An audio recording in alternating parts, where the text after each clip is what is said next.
Hey everybody, how you doing?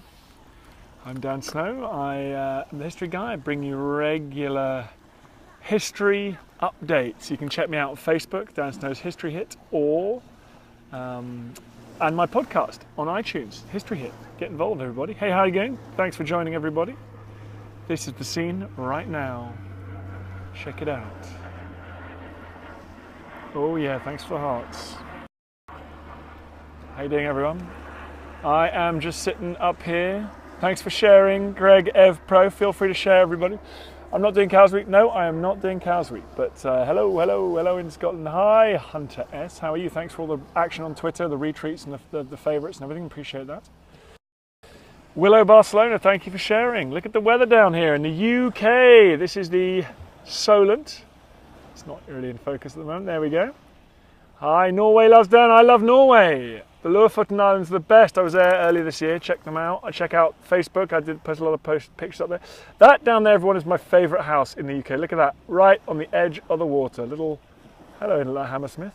Hello in a boring office. Don't tell your boss you're watching this. Get the headphones on.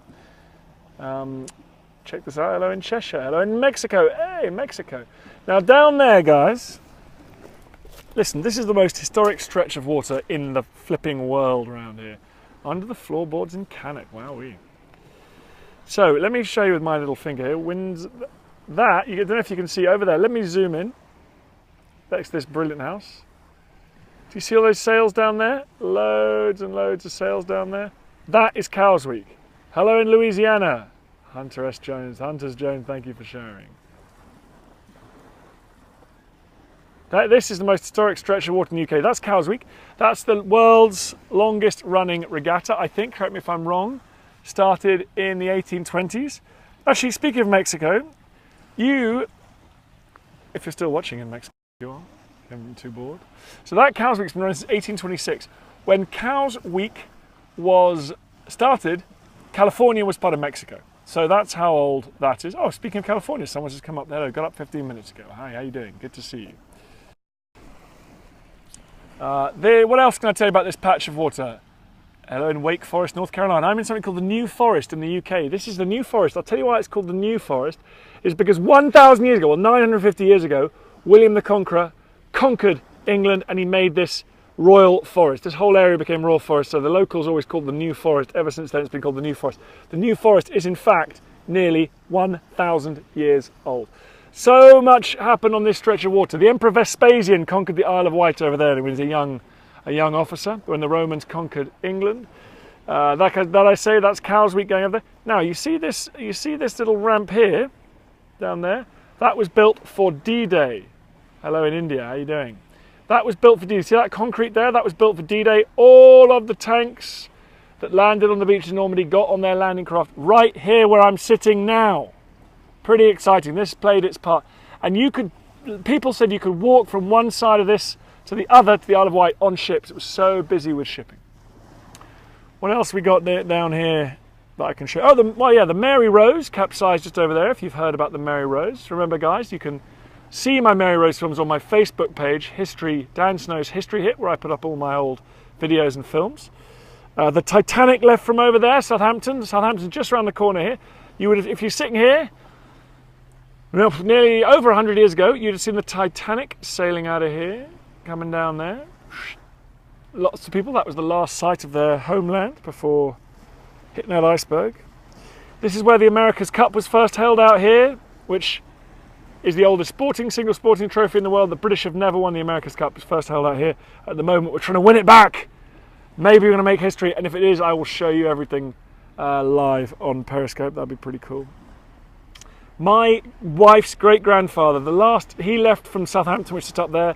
He left to go to World War I. Thanks, History Doctor, for inviting followers. He left just down there. He sailed out of there. Last time he ever saw his family or his homeland, he was killed just a few weeks after landing in France in 1914. The experience of so many young men. Okay, here we go. You're lucky enough to win Cows Week overall. Jeepers creepers, man. That's pretty impressive. Jeremy Christie. So let's get it back on here. Way down there, Hurst Castle. You can just see it, Hurst Castle. That is where King Charles I, hello in Colorado. King Charles I was imprisoned in Hurst Castle Well, Parliament decided what to do with him, and because he was so naughty, they just decided in the end they had to kill him. There was no option because he kept talking to the enemies, he kept trying to make alliances, get himself out of trouble. And there's a little doggy, someone walking a little dog on the beach. Wisconsin, Ontario, what up? Now listen, it's a big week in history, guys. Check this out. There were smarter people on the beach, on the boat than you. Well, I can't believe that. I can't believe that. So there you go. This is if you're just joining out, as I say, that's a D-Day beach down there. Now listen, guys, it's a big week in history. Big week in history, right?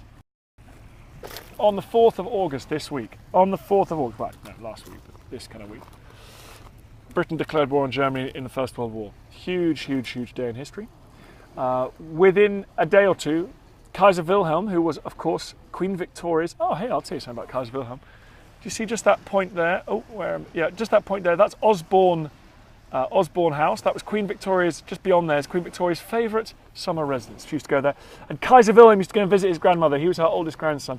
He used to go and visit his favourite grandmother there. And he learnt to love the Navy because he could see the Navy coming in out of Portsmouth. He thought, I want one of those one day. And that inadvertently helped cause the First World War. Kaiser Wilhelm's obsession with building big battleships. And also, 4th of August, he sent his uniforms back to Buckingham Palace in an absolute rage. And soon, hundreds of thousands of men, well, in fact, millions of men, were crossing the border into Belgium and France this week in 1914. It's terrible. On the 6th of, so this Saturday, I think it was, on the 6th of August, Hiroshima. The atomic age really began in earnest with dropping of the Hiroshima. Beautiful boat going past. Flying the White Ensign, that means that boat is actually a naval vessel. It's probably some sort of recreational naval vessel, I'm guessing. Yeah, so Hiroshima bomb, less than 1 kilogram of nuclear fuel went fissile, underwent fission. Even with under 1 kilogram, guys, under 1 kilogram, 80,000 people were killed and it's almost equal number wounded. The fireball at the just under where the bomb was dropped got to about 6,000 degrees centigrade, and with a circle within about 3.5 kilometers. Casualties were effectively 100%. Some people survived, but casualties were effectively 100%. So the atomic age had begun. Hugely controversial. I'll do a podcast on that one day, guys. Check out the podcast. It's Dan Snow's History Hit. It's on iTunes, and I do a lot of discussing current affairs through history, also great historical topics for historians, and sometimes controversies like the generals of World War I, and also should the Americans have dropped the bomb. Enola Gay, as someone just said there, should the Americans have dropped that bomb in the First World War? We've got a naval history one out here. Let's look out here again. This is the beautiful sun. If you're just joining me, one of the most dramatic, most important stretches of water in British history. I might go out sailing on there a bit later on, I think. Taking some time off here at the moment. That's Cowes over there. Cowes Week, longest running regatta in history. Since 1826, I think it is. Longer than California has been American. Has that Cowes Week been going on? Nelson left from there. Portsmouth, he sailed just across that little gap there on the way down to Trafalgar. It's the last he ever saw of his home country as well. A lot of fatal and a lot of big moments, a lot of big history happened here. I think the Saxons arrived here for the first time. Cerdic arrived right here on this coast, on this shingle here. Apparently. The story is told. It may be not true. We don't know. What is my next project? My next project is going through the Yukon. That's coming out in October. Looking at the Terracotta Army. That's coming out in September, October, I think. There's quite a few things. I will be letting you know, guys. I'll be letting you know. Yes, okay, good point. Mori UK, which plane dropped the Nagasaki bomb? I don't know. Mr. John Doe, you're in Pompey. Well, there you go. You've got a historic city. I want to show you something here. There are people swimming in the UK in the sea. So before anyone's being rude about this place, that is people swimming, okay? Now that is all you foreign people. We have a balmy tropical climate here as well. Hey, Mental Mike, thank you. That was a great pleasure.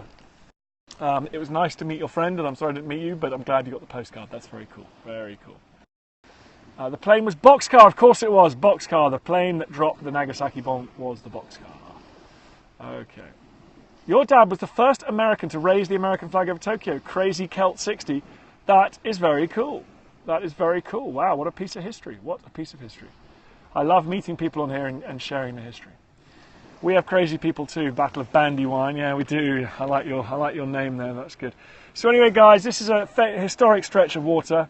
Good to see you in California, and great to talk to all of you. Oh, hang on, I haven't told you about one big anniversary happened today. It's the 8th of August. I'll tell you about this anniversary, because this was an important one. The First World War started for Britain on the 4th of August 1914, a few days ago. But today was an absolutely decisive day in World War I history, because today in 1918, 98 years ago, was the Battle of Amiens, when American, French, British, Australian, Canadian troops put the different tools together: aircraft, tanks, artillery, infantry, armoured cars, and worked out how to win the First World War. Battle of Amiens today. Work is calling. Okay, see you later. Go back to work. Don't get in trouble. And today is the Battle of Amiens, 1918.